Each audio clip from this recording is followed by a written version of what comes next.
শীতে আবার দেখি আমরা অনেকেই কি করি, ব্যাডমিন্টন খেলেন, তাই না? সরকারি লাইন থেকে একদম মাশাআল্লাহ ইলেকট্রিক লাইন নিয়ে যদি খেলতে হয় নিজের বাড়ির লাইন থেকে খেলবেন, নিজের বাসা থেকে লাইন নিয়ে খেলবেন।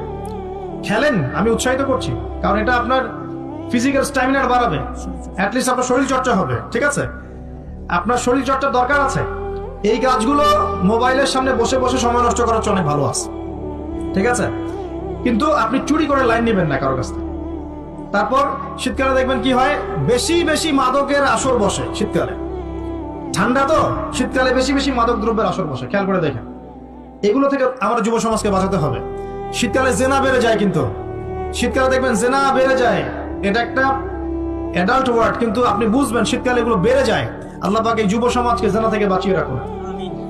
শীতকালে দেখবেন কনসার্ট বাড়ে, কিছু কনসার্ট বাড়ে না, মিউজিক্যাল কনসার্ট বাড়ে। দেখবেন মানুষ স্টেজে উঠে একদম কি লাফালাফি শুরু করে, কি মিউজিক গুলো প্লে করে, মানুষ উন্মাদনার মধ্যে রেখে দেয়, এবং হাজারে না লক্ষ লক্ষ যুবক সেই কনসার্ট গুলোতে যায়। এগুলো থেকে বেঁচে থাকবেন, বরং প্রয়োজনে ওয়াজ মাহফিল গুলোতে এসে ইমানকে রিচার্জ করেন। আল্লাহ পাক তৌফিক এনায়েত করে দেন। আমরা শীতকালটাকে মূল্যায়ন করি, হায়াতটাকে মূল্যায়ন করি। ইনশাআল্লাহ তাআলা এই শীত আমাদের জীবনে বরকত নিয়ে আসবে ইনশাআল্লাহ, এবং আল্লাহ রাব্বুল আলামিন এর ওসিলে আমাদের গুনাহগুলো মাফ করবেন, বেশি বেশি নেক আমলের তৌফিক দিবেন, যাতে করে পরকালটা সুন্দর হয় ইনশাআল্লাহ। আল্লাহ রাব্বুল আলামিন সবাইকে তৌফিক এনায়েত করুন, আমিন।